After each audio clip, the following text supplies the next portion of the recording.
จากเปอร์เซ็นต์ส่วนนะร้อย100%เลยน้องแกดอายุจักปีแล้วน้องแกด15 ปีอันสมมติว่ามีคนที่อยากมักน้องนี่น้องมักอยู่บ่มักอยู่บ่ตอนนี้น้องสิเอาอยู่บ่ผัวเอาคันทาคนมักบ่เอาแท้บ่อย่าตัวบ่เอ้ยบ่แท้บ่น้อง100%บ่100%อันสมมติว่าน้องสิเอาผัวอายุ15 ปีอีพลอยมีบ่หายบ่บ่ให้เออเอาใจลูกเนาะคันลูกมากก็เอาได้คันท้าน้องสิเอาผัวนี่น้องสิพาผัวไปตักน้ำกันบ่พาเลยบ่สมมติว่าผัวบ่อยากไปตักน้ำน้องสิเฮ็ดจังได๋เมื่อยกับพักมีแต่น้องแก่ผู้เดียวไปตักเพราะว่าน้องก็สามารถเอาผัวได้อายุ15 ปีโอ้พี่น้อง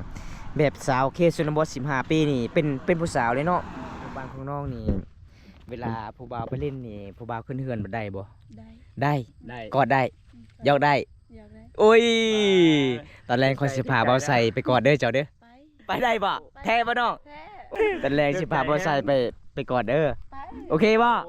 เอ้ยพี่น้องกอดชื่อ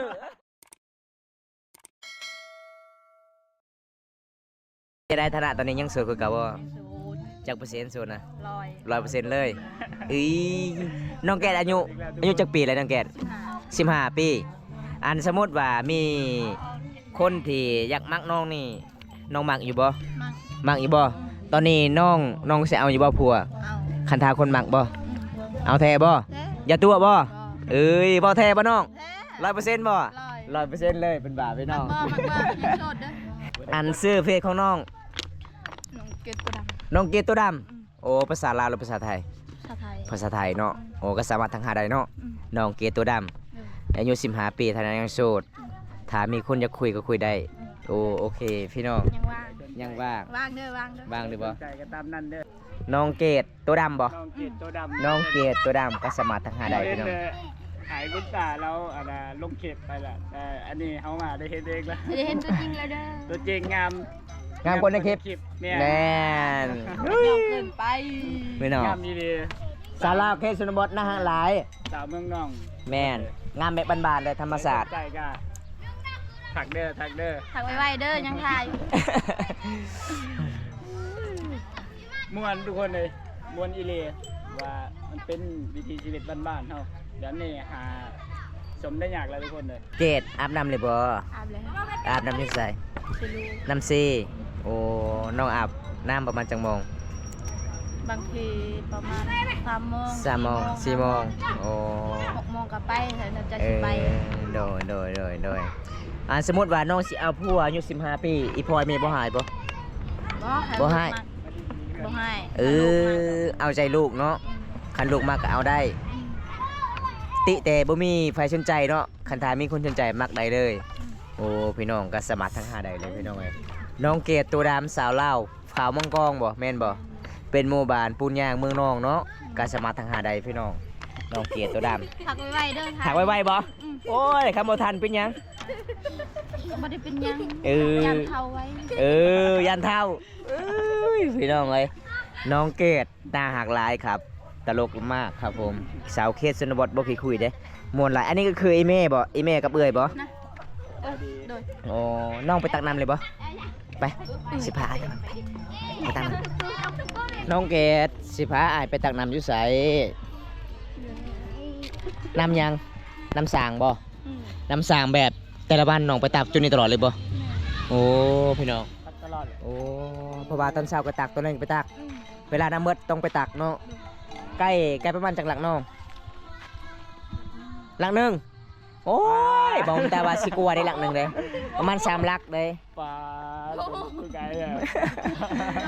น้องบูเนาะจะได้ไอเข้าไปนำได้บ่ได้เนาะจะได้ก็ไปน้ำกันเลยโอเคเดี๋ยวห้องสิน้องตาดำน้องสาวเกตตัวดำสาวเกตตัวดำเนาะที่พาไปตักน้ำเป็นวิถีชีวิตแบบบ้านชวนสบายดีเด้อแม่จูติไทยบ่โอ้มาแต่ให้พี่น้องมาแต่ให้คือจูติไทยนี่พี่น้องมันบรรยากาศมาแก่ปกก้อยแล้วมันแก่นากาใจถัก เป็นวิถีชีวิตชนบทลาวเฮาอยู่เมืองนอง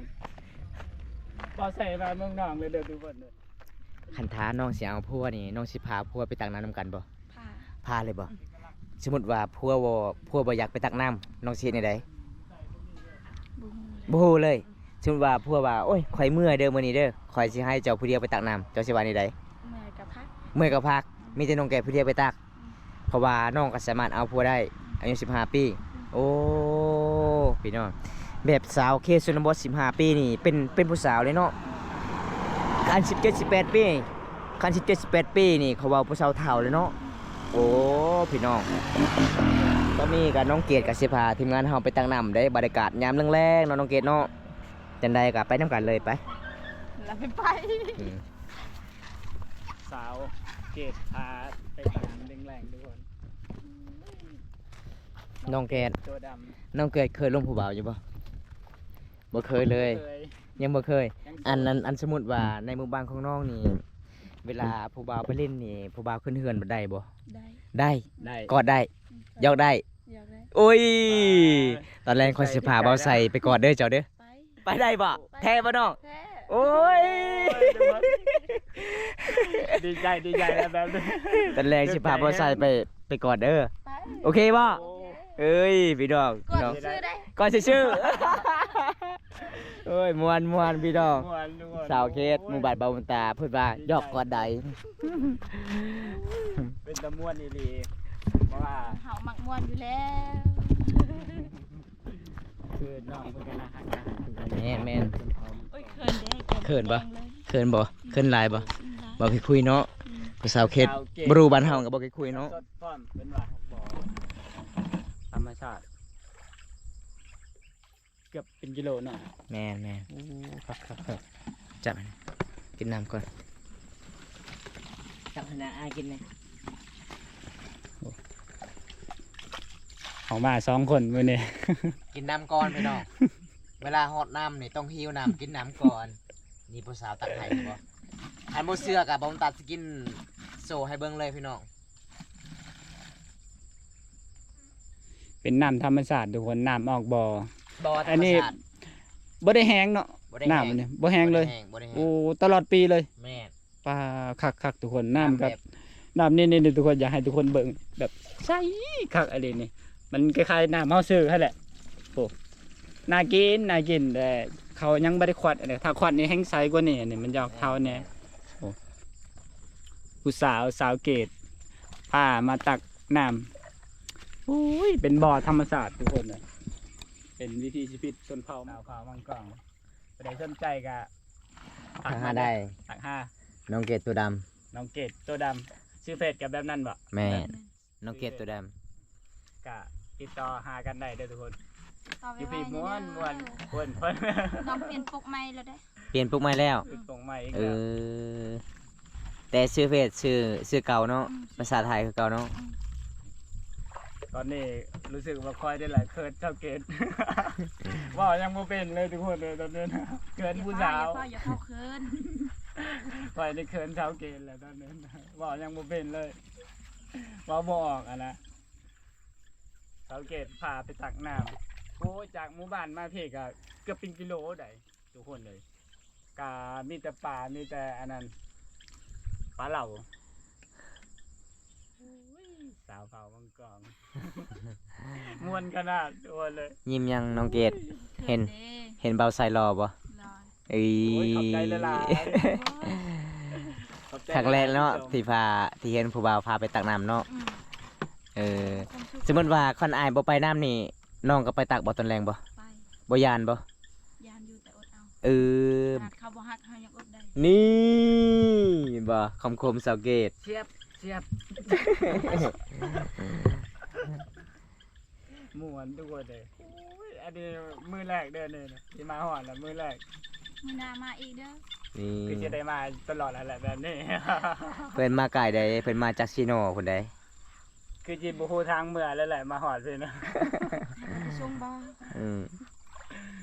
โอ้ยมวนแห้งทุกคน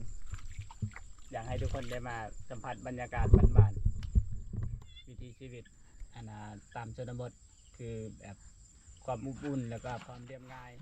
คือเบาใจเองเนี่ยรู้สึกว่า มีความสุขที่ได้แบบเห็นแบบนี้ แล้วก็ได้อยู่แบบนี้ แล้วบ่น้อง ได้เลย แล้วโอ้คือตักใบแท้มื้อนี้ มันบ่ได้ลายปานใดนะ บ่ได้ลานไปได้ ถ้าลายก็นี่มันก็ชาคือกัน โอ้อันนี้ตุกกับบลายเนาะน้องบ่มีตุกน้ำบ่ บ่มี บ่มีตุกน้ำคือบ่ได้ไปเก็บอยู่ในเมือง เป็นหยังอาย น้องก็อายคือกัน อายกันเนาะบ่มีตุกน้ำตุกประมาณยังสิตุกบ่น้อง สิ โอ้ยังสิตุกจังได๋ก็เฮาก็สิมื้อนำเด้อ โดย โดยเอ้าแต่งตัวเลยน้อง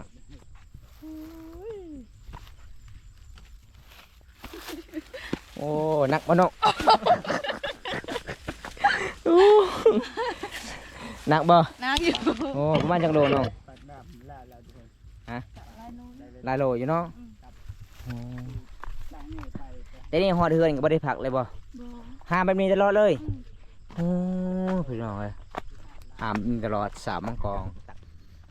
แต่อันนี้ห้ามน้ำเท่านี้ก็ตอนนี้รู้สึกว่าชิวๆแต่ว่าเกือบเป็นโลทุกคนเลย เกือบเป็นโลเลยอยู่